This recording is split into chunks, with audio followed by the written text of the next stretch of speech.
The moon and our connection to her is something that has always fascinated me so much. I feel like a lot of my girlies will resonate with feeling extremely connected to the moon, and it's not a surprise since if you have a womb, your hormonal cycle is quite literally in sync with the moon. So living in her rhythm is being connected to your natural rhythm and your soul, especially in this world literally run by the male hormonal cycle.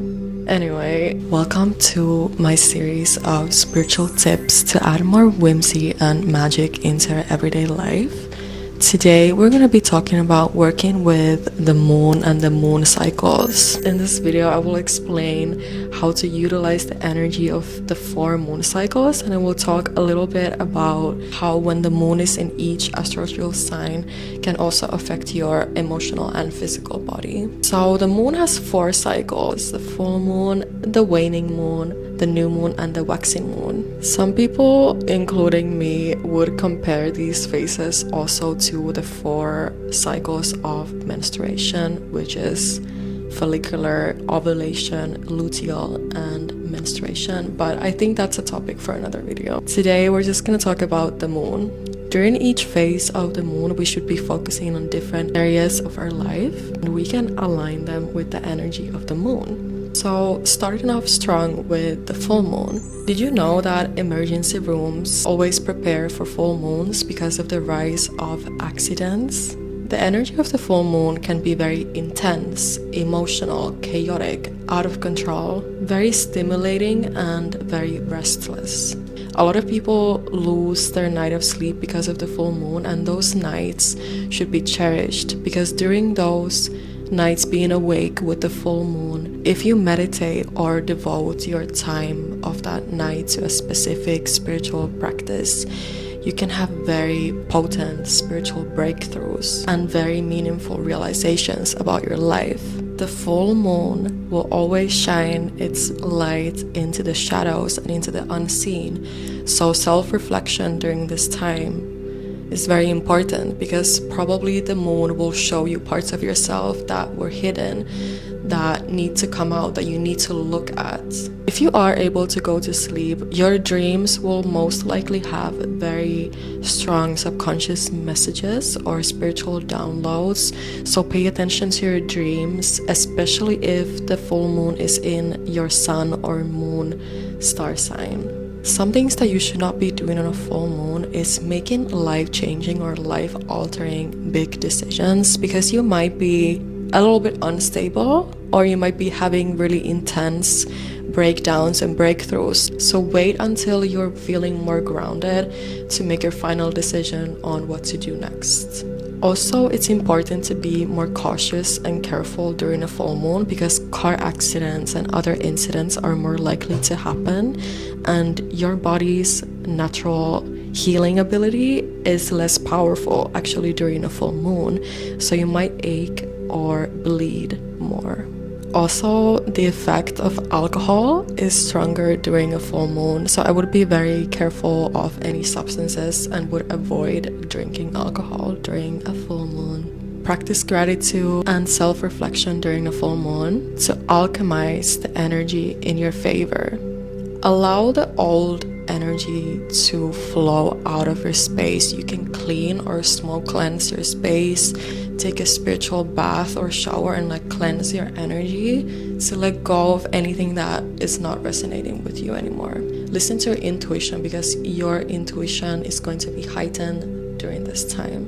Okay, moving on to the waning moon. So this phase of the moon is when the moon is shrinking in size, getting ready for new moon. If you didn't already clean your house or your space during the full moon, do it now because the potential for dirt and stains to come out is stronger. Keep letting go of things that are not meant to be in your space anymore. You can donate some old items or clothing that you don't use anymore. Make space for new, emotionally and physically. If you made a promise to let go of an old habit during the full moon, During the waning moon, this action will start to progress forward, and the waning moon can help that process if you surrender to the energy of it. During the waning moon, the shrinking moon, you should not plant new seeds. You should fertilize the ones that you have and water your garden. Do this also in the garden of your mind. If you are an entrepreneur, don't reveal or take action on any new plans or business intentions during a waning moon. Wait before the new moon. Instead, you should do more research on what is going to be your next step, what kind of audience is the best for your services, or do you have some deeper knowledge about your business that you can really reflect on? Also, did you know that baking might not be very successful during a waning moon? Because of the shrinking moon, your cake or your sourdough might not rise very well. Anyway, moving on to the new moon. A couple of days before the new moon, let go of any remaining outdated patterns or perspectives. Get ready to receive some sort of a new start in your life. This is when you should be making those life-altering decisions that you were postponing during the full moon. So while you were focusing on what to get rid of during the full moon and the waning moon phase, the new moon is calling for you to focus on what you want to fill that space with. And while you were making your moves in silence during the full moon and waning moon phase, now is the time to release that new brand, that project, that rebrand. It's time to bring those new ideas into the spotlight. It's time for new energy to fill up those empty spaces where you were letting go of the past. Moving on to the waxing moon phase.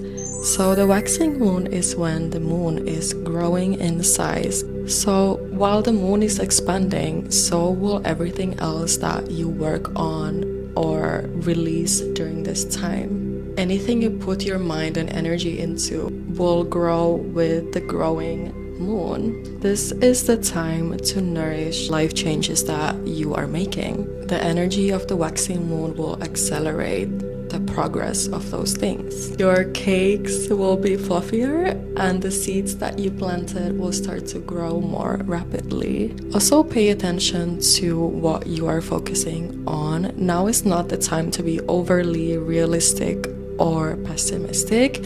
Stay very optimistic about your future and even be a little bit delusional, because this is the time to manifest. Also, something that I wanted to point out in this video is that the moon doesn't only affect us based on the phase of the moon, but also what star sign the moon is during that day. The moon changes signs every 2 to 3 days. Usually the energy of that sign lingers for those 2 days and then gradually and softly transforms into the next star signs energy. Something very interesting that I wanted to talk about in this video is how the moon affects our physical body, because every astrological sign rules over different body parts. The moon doesn't only affect our emotional body, but also our physical body. When the moon is in Aries, especially if it's an Aries full moon, people tend to suffer from headaches or migraines or any problems with eyesight, because Aries rules over the head. But then when the moon gradually moves into Taurus, people might have more problems with sore throats, neck or shoulder pain or tension, because Taurus rules over the throat. When the moon is in Taurus, I feel it in my tongue, which is so random. Also, something that you should be asking yourself during a Taurus moon phase is, what am I willing to swallow? Am I allowing something in my space that's not meant to be there because of stubbornness? And then when the moon moves into Gemini after Taurus, the energy is more in your shoulders and arms. Breathing exercises can feel more powerful during a Gemini moon. And if you feel that tension in your shoulders from Taurus and Gemini moon phase, it's telling you about unnecessary burdens that you have, especially in your upper back, because that is where you keep unnecessary responsibility and anger. Anyway, let me know if you want to know more about this. I'd love to go deeper into this, but I'm gonna wrap it up now. Thank you so much for watching. If you managed to watch this all the way through, comment down your moon sign and subscribe to my channel to see my next episode. It was nice chatting with you about the moon.